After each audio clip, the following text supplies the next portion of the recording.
You've never walked? The boy asked, his voice soft, almost afraid of the answer. She shook her head, her eyes fixed on the ground. Not once. And I never will. For a moment he just stared at her, not with pity, but with something far more dangerous, hope. In a city that moved too fast to notice her, the daughter of one of the wealthiest surgeons in the country had learned to live in shadows, wheeled through golden hallways, hidden behind silk curtains, spoken to in whispers as if her legs couldn't hear. People called her blessed, but she knew better. She was trapped. And then there was him, a boy with no home, no parents, no safety net, yet somehow his eyes held the kind of freedom she'd never known. That day, on a cracked city sidewalk, two worlds collided, not with fireworks, but with a question that would change everything. What if, he said, leaning closer, you let me try? At first she laughed, not out of joy, but the kind of laugh people use to hide the sting of impossible hope. You fix me? You're just a boy who sleeps under bridges. But he didn't flinch. And you're the girl everyone says is untouchable, he replied. Maybe we're both more than they think. The truth was, she'd heard 1,000 promises from doctors in white coats. Each one ended the same way, with lowered voices, sad eyes, and words like unfortunately and permanent. But something in his voice was different.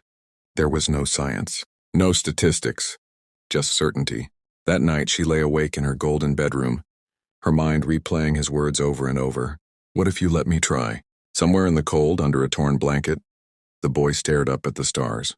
And for the first time in years, he wasn't dreaming about himself, he was dreaming about her. The next day she found him again, not on purpose, she told herself. But deep down she knew better. He was sitting by the fountain in the park, sketching in a battered notebook. What are you drawing? She asked. Your first step, he answered without looking up. She almost turned away, but curiosity chained her feet to the ground. He showed her the page, not just a stick figure, but a detailed scene. Her standing, smiling, sunlight spilling behind her like a halo. That's not me, she whispered. Not yet, he said. For the rest of the afternoon they talked. He spoke of movement like it was music, of balance like it was a language anyone could learn. And though she told herself not to believe him, something in her heart began to lean toward hope.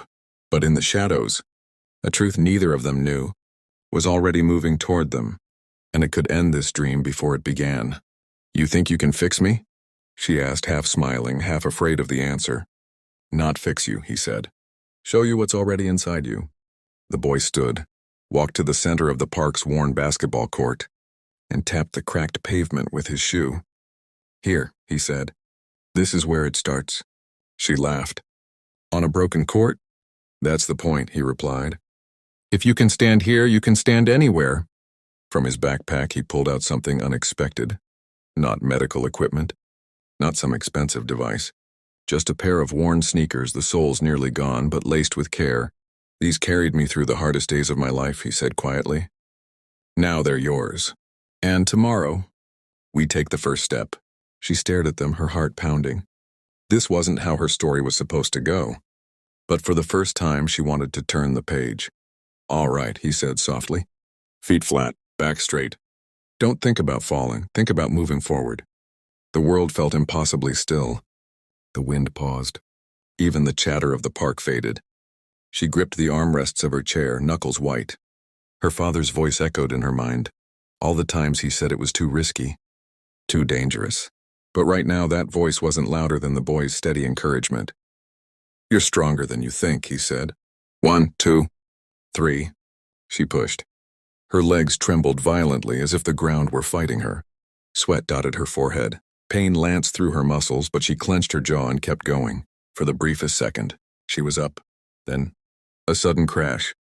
The basketball hoop on the other side of the court collapsed, the bang shattering her focus. She dropped back into her chair, gasping. The moment was gone, but something had changed. She had stood, and that was only the beginning. The days turned into weeks, and their strange little friendship grew roots. She waited for him every afternoon, and he never failed to show. At first it was just talk, silly jokes, wild stories, dreams they dared to share with no one else. But slowly he began to challenge her. Why do you let that chair decide what you can do? He asked one day, his tone gentle but unflinching. She blinked at him, startled. No one had ever asked her that. Not her parents, not her doctors. He didn't speak like someone pitying her. He spoke like someone who believed she could be more. That night, his words kept echoing in her mind. Could she really try? Would it hurt? Could she stand, even for a second? And for the first time in her life, the fear of failing was smaller than the hunger to know the answer. Something inside her had shifted and she couldn't go back. The next afternoon, he arrived carrying something she didn't expect, a pair of old sneakers. Worn but clean. "These are for you," he said, setting them gently in her lap. She stared at them, confused. "I can't," she began, but he shook his head with a quiet smile. "You don't know what you can do yet." The challenge in his voice lit a spark she couldn't ignore. With trembling hands, she slipped her feet into the shoes. They felt strange, foreign, but also powerful, like they belonged to a future she hadn't dared to imagine. He wheeled her out to a quiet spot in the park, away from watching eyes. The air was still. The world felt smaller, closer. "Whenever you're ready," he whispered. Her heart pounded, her palms slick with fear. But somewhere beneath all of it was hope. And for the first time in her life, hope felt stronger than doubt. She gripped the armrest of her chair, breathing hard. The boy knelt in front of her, his eyes steady, unwavering. "Don't think about walking," he said softly. "Think about standing." His words cut through the noise in her head. Slowly, shakily, she planted her feet on the ground. The sensation was strange, her legs trembling under the weight they weren't used to bearing. "You're doing it," he murmured, as if speaking to both of them. Inch by inch, she pushed upward, her arms shaking, her heart racing. And then she was up, unsteady, fragile, but standing. Her eyes widened, tears welling up as the world looked different from this height. She swayed, but his hands were there, not holding her, just ready if she fell. "See?" he smiled. "Told you." For the first time, she felt the impossible was no longer impossible. Her breath came in quick, uneven bursts, but her eyes, they were alive in a way they had never been before, determined, hungry.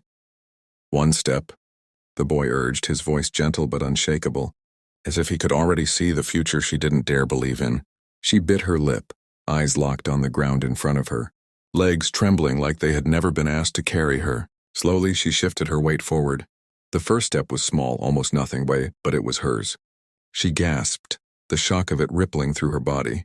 Again, he encouraged, moving backward, keeping his hands ready but never holding her up.